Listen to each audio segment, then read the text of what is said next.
GI স্বীকৃতি মিললেও বিক্রি নেই মাটির পুতুলের, তাই এবার চিন্তার ভাঁজ কৃষ্ণনগরের পুতুল শিল্পীদের। মাটির পুতুল কৃষ্ণনগরে খুবই বিখ্যাত বা জগৎ বিখ্যাত। 20 টাকা থেকে শুরু করে বিভিন্ন দামের এই মাটির পুতুল পাওয়া যায়।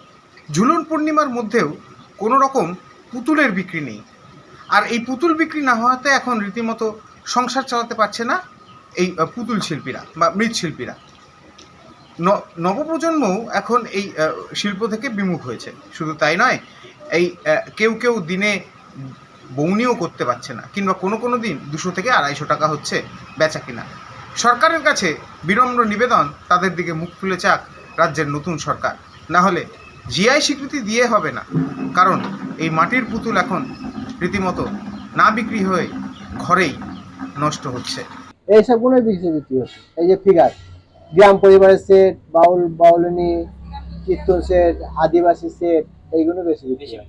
এখন মোটামুটি কিরকম বিক্রি?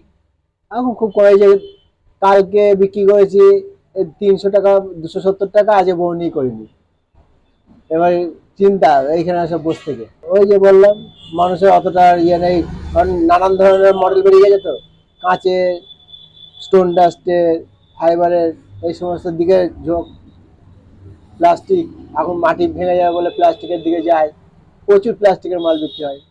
আমাদের ছোট ছোট শিল্পীদের দেখে না, বড় বড় ঘরে আসে, বড় বড় শিল্পীদের সাথে নাচড়া করে। আমাদের থেকে কত বাড়িতে বাড়িতে শিল্পী আছে, তারা তো ছেড়ে দিয়েছে, এখন টোটো চালায়, বুঝছেন, অন্য সবজি বিক্রি করে, এইসব কাজ জানে তারা, কিন্তু করে না। এর মধ্যে আমার ছেলেকেই তাই মনে হয় না যে আসবে, ওকে হয়তো অন্য কাজের জন্য ইয়ে করি।